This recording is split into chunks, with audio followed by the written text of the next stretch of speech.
Welcome back sa channel ko.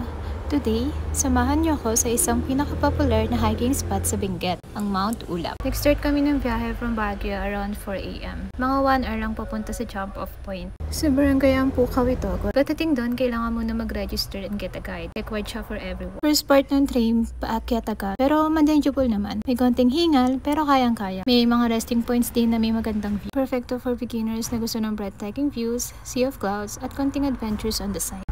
Grabe guys, iba yung feeling habang naglalakad ka sa tuktok ng bundok. Yung trail dito sa ridge, open space, as in walang sagabal sa view. Sa kanan, tanaw mo yung sea of clouds, sa kaliwa, endless of green mountains. Parang nasa taas ka ng mundo. May konting lamig, yung hangin, pero sobrang presko. Yung tipong mapapahinga ka lang saglit, tapos itigil ka na sa paglalakad just to take it all in. Tahimik din, wala kang maririnig kundi yung tunog ng hangin at yapak ng mga kasama mo sa trail. Nakaka-relax, nakaka-ground. Tapos habang naglalakad ka, ramdam mo talaga yung sense of freedom na parang kahit anong stress mo sa life, iniigwan mo talaga siya sa baba.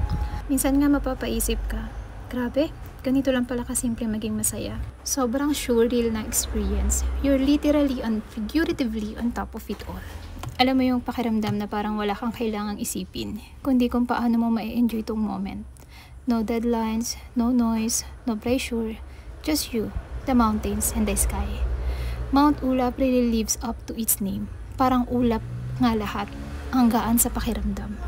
Habang naglalakad nga kami sa ridge, every few steps napapatigil talaga ako. Yung view kasi parang painting, pero totoo siya at nandun ka mismo sa gitna. Hindi mo na kailangan ng filter, hindi mo na kailangan ng caption, kasi yung bundok mismo ang nagsasalita. Ang lawak ng kalangitan, sobrang linaw. Halos parang abot kamay mo na yung ulap. Tapos yung mga clouds gumagapang sa gilid ng bundok, parang niyayakap yung trail.